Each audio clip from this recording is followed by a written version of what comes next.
कह रहे हैं कि काफ़ी लंबे इंतजार के बाद राजस्थान की बीजेपी संगठन में बदलाव होने जा रहा है, जिसकी शुरुआत जिला अध्यक्षों के परिवर्तन से शायद शुरू हो चुकी है। और भरतपुर जिले से मुख्यमंत्री का गृह जिला है भरतपुर, और यहाँ से जिला अध्यक्ष को आज चेंज किया गया है।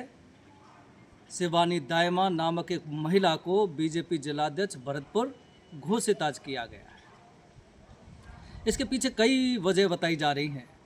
हालांकि शिवानी दायमा की अगर बात करें, महिला हैं, अनुसूचित जाति से वो आती हैं और बीजेपी में शायद एक लंबे समय से वो मेहनत कर रही थी, लेकिन उनको मौका नहीं मिल पाया था। कोशिश काफ़ी की थी, निराश भी हुई थी बीच में कि एक महिला होने के नाते, एससी की होने के नाते इतना मेहनत वो पार्टी में कर रही हैं, लेकिन सिला क्या मिला। पहले उन्होंने भरतपुर लोकसभा सीट से बीजेपी का टिकट मांगा था, जो उनको शायद नहीं मिला। उससे पहले भी मांगा था टिकट, फिर भी नहीं मिला।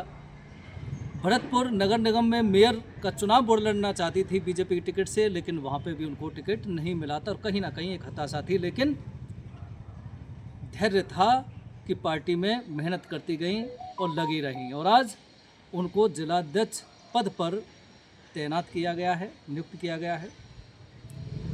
इसके पीछे राजनीति के जानकार कई वजह बता रहे हैं। एक अच्छा विषय भी बीजेपी की तरफ से ये संकेत सामने आया है कि एक महिला को जिलाध्यक्ष की पोस्ट दी गई है, फुल बॉडी की, मेन बॉडी की, और वो भी महिला अनुसूचित जाति से ताल्लुक़ रखती हैं। अब कुछ राजनीतिक जानकार कह रहे हैं कि उसकी वजह एक सिर्फ यह बताई जा सकती है कि जिस तरह से कुछ दिन पहले राज्यसभा में देश के गृह मंत्री अमित शाह द्वारा भीमराव अंबेडकर पर जो बयान दिया था, उससे पूरे देश के दलित समुदाय में जिस तरह से बीजेपी के खिलाफ नाराजगी व्याप्त हो गई, और दलित समुदाय प्लस उनके साथ अन्य समुदाय भी गृह मंत्री के इस बयान का विरोध पूरे देश में जगह जगह लगातार कर रहे हैं। हालांकि बीजेपी के पदाधिकारी भी, बीजेपी के नेता इस चीज़ को डैमेज कंट्रोल करने में जुटे हुए, लेकिन शायद सफलता नहीं मिल पा रही थी, क्योंकि कई बार हमने देखा है कि उस बयान के बाद जिस तरह से विरोध प्रदर्शन चल रहा था, तो बीजेपी के पदाधिकारी अलग अलग जिलों में गए, वहाँ पे प्रेस कॉन्फ्रेंस करके ये साबित करने की कोशिश की, कांग्रेस पर आरोप लगाने की कोशिश की कि भीमराव अंबेडकर के लिए, दलितों के लिए हमारी बीजेपी ने इतना कुछ किया। कांग्रेस ने किया क्या? लड़ाई कांग्रेस की नहीं थी, ये गृह मंत्री अमित शाह के बयान से तूल मचा, लेकिन इसको डैमेज कंट्रोल करने की कोशिश तो कर रहे हैं। शायद डैमेज कंट्रोल करना इतना सफल नहीं हो पाएगा फिलहाल, जिस तरह से विरोध प्रदर्शन और नाराजगी दलित समुदाय में देखने को मिल रही है। कह रहे हैं कि अमित शाह के इस बयान के बाद दलित समुदाय जिस तरह से नाराज पूरे देश में है, विरोध प्रदर्शन कर रहा है, उसके बाद बीजेपी को लगता है कि दलित समुदाय में कैसे घुसपैठ बनाई जाए, कैसे उनको अपने पक्ष में लिया जाए, उनकी नाराजगी कैसे दूर की जाए। और यह इसकी शुरुआत शायद मुख्यमंत्री के गृह जिले भरतपुर से बीजेपी ने करने की कोशिश की है, और यही कारण है कि दलित समुदाय से आने वाली एक शिवानी दायमा को बीजेपी का जिलाध्यक्ष बनाया गया है। हालांकि ये अच्छी बात है, महिला को बनाया गया है, दलित समुदाय से है। उनका कहना है जिलाध्यक्ष बनते ही कि मैं पार्टी के लिए काम करती रही और फिर से काम करती रहूँगी। लेकिन बड़ा सवाल यही है जिलाध्यक्ष साहब कि आपके बड़े पदाधिकारियों ने जिस तरह से बीज बो दिया है, दलित समुदाय नाराज़ है बयान देकर, आप कितना डैमेज कंट्रोल कर पाएंगी? एक बड़ा चैलेंज नवनियुक्त बीजेपी जिलाध्यक्ष के लिए यहाँ पैदा हो सकता है। हालांकि कोशिश की जा रही है। कह रहे हैं कि साहब भरतपुर में तो घोषित कर दिया जिलाध्यक्ष, अब धीरे धीरे हर जिले में नए नए जिलाध्यक्ष बनाए जाएंगे, फिर बदल होगा, और फिर उसके बाद पूरे संगठन में भी, प्रदेश संगठन में भी बदलाव होगा। नाम बहुतों के चल रहे थे, लेकिन खांचे पर, सही प्लेटफॉर्म पर जो खरी उतरी वो शिवानी दायमा उतरी थी। अब शिवानी दायमा के लिए भी चैलेंज है, वो पार्टी के लिए मेहनत भी उनको करना है। दलितों की नाराज़गी बीजेपी के खिलाफ जो है, उसको कैसे वो दूर कर पाएंगी, इन सभी को लेकर के चलना होगा।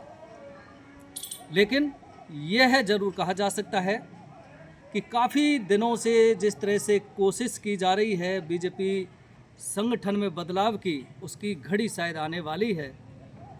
मंडल अध्यक्ष भी बीजेपी ने बनाए थे कुछ दिन पहले, उस पर भी काफ़ी कुछ नाराज़गियों के व्यंग सामने आए थे, कुछ लोगों ने नाराज़गी जताई थी।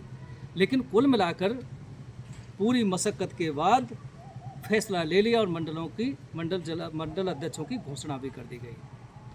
सरकार के पास 4 वर्ष का समय है। बीजेपी सरकार के पास राजस्थान में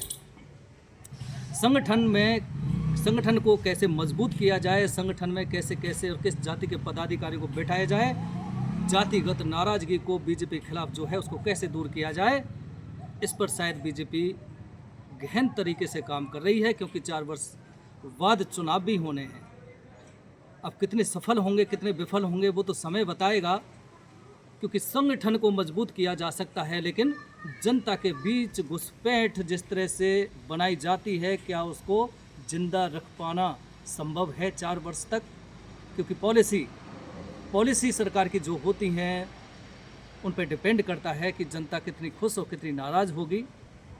क्योंकि पॉलिसी की अगर बात करें तो पॉलिसी तो अशोक गहलोत ने भी बनाई थी, लेकिन सत्ता से दूर गए, उसके वजह भी कई बताई जा रही हैं। विधायकों के खिलाफ नाराज़गी थी। क्या आपके वही विधायक जो आज बीजेपी के हैं, क्या जनता में उनके खिलाफ 4 वर्ष बाद नाराज़गी व्याप्त हो जाएगी, या फिर जनता ने जो उनको सपोर्ट किया है 1 वर्ष पहले विधानसभा चुनाव में, जनता उनको सपोर्ट करती जाएगी? विधायकों के ऊपर है, विधायक कितना काम करते हैं जनता के लिए, विधायक कितनी सुनवाई करते हैं जनता की, डिपेंड करता है मंत्रियों पर कितनी जनता की सुनते हैं और कार्यकर्ताओं का कितना ख्याल रखते हैं।